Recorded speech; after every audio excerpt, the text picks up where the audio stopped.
journey. Let's make it count. We're going to talk about true crimes. Now, we're going to look at it in three categories. One, what does the Bible say about this sin? Two, what does the psychiatrist and the psychologist and the mental health community say? Then we want to look at what's the law of the land.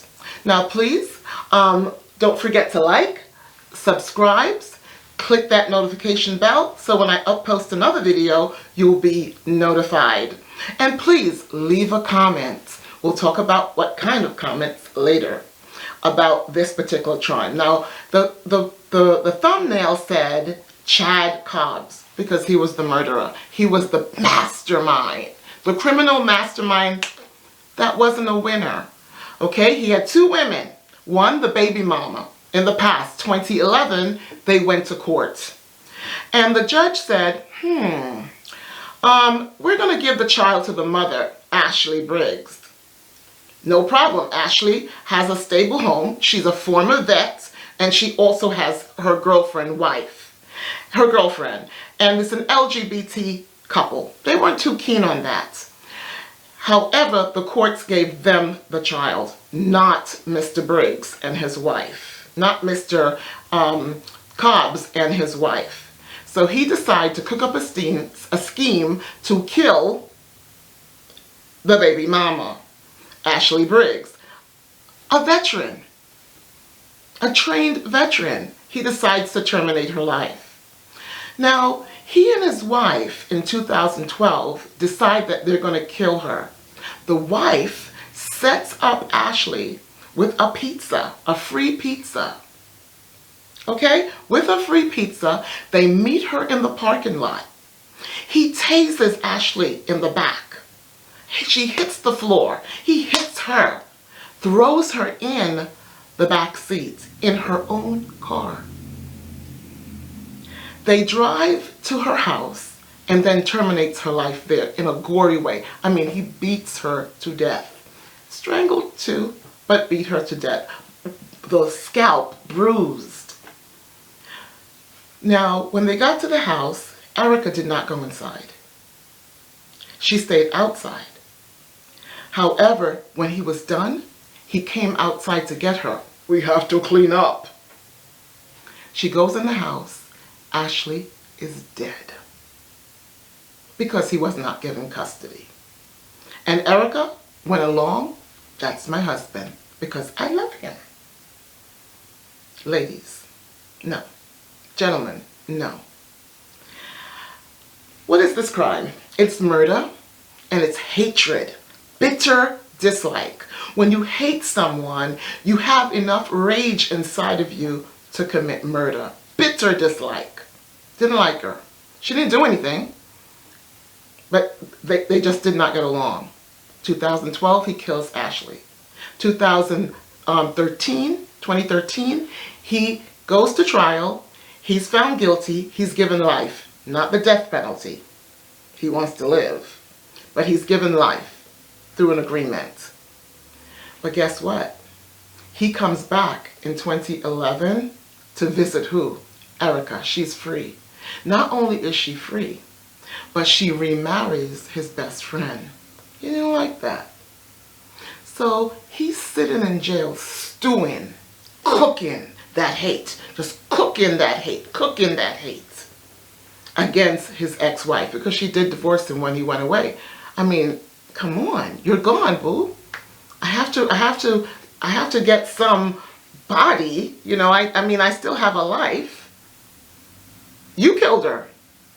You were all caught up because you didn't like the court's decision. I didn't want you to beat me down, so I did. I went along with it. But guess what? She marries his best friend. Things are going fine. But then Chad's in jail cooking up a scheme. How am I going to destroy her? Remember, he's got one woman in the grave. The second woman, okay, he's getting ready to put in prison for life. And that's Erica Stefanko. She goes to court. He tells the story. They go get her. $200,000 bond under her name. She's not getting out. he is going to rat her out. And he ratted her out with pleasure. Is this a man? Is this a real gangster? No. No, he wants to destroy women. And check this out. They have 5 children. 5 children. You know what the courts did when he was sentenced to jail? He gives the child to his mother. His mother later records a conversation with Ashley, and that's evidence for the police. She incriminated herself. She thought she was in the family. I'm family. We're in the family. We gangster. We cool. We organized. No. They had plans for her. Why am I rotting in prison? She should be rotting with me. She helped me put her in the car. She helped me clean up. She helped me. Wasn't her plan? She didn't want to get knocked in the head and strangled.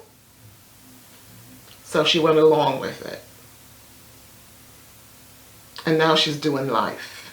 And this couple is in Ohio. My apology, the state of Ohio in the United States. Ohio. A white family. Your actions have consequences.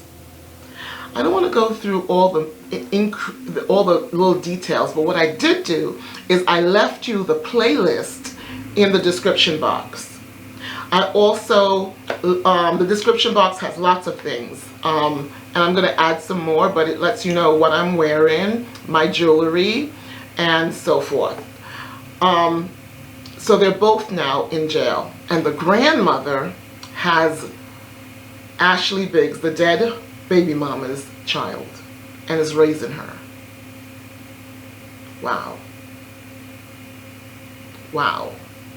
This is the same grandmother that decided to record Erica for the police after they cooked up the scheme. What would you do if someone is asking you to kill? Erica is in the parking lot. She never screamed for help. She never reported it. She was a real gangster, kept her mouth shut. But the ex-husband turned on her. The mother-in-law turned on her. My son is in jail. You go join them. Go to jail too. What do you think what should have Ashley done differently that would have saved her life and would have kept her, she could have kept her freedom? Put it in the description box below. The next case we have coming up is Timothy Jones. He killed all his 5 kids.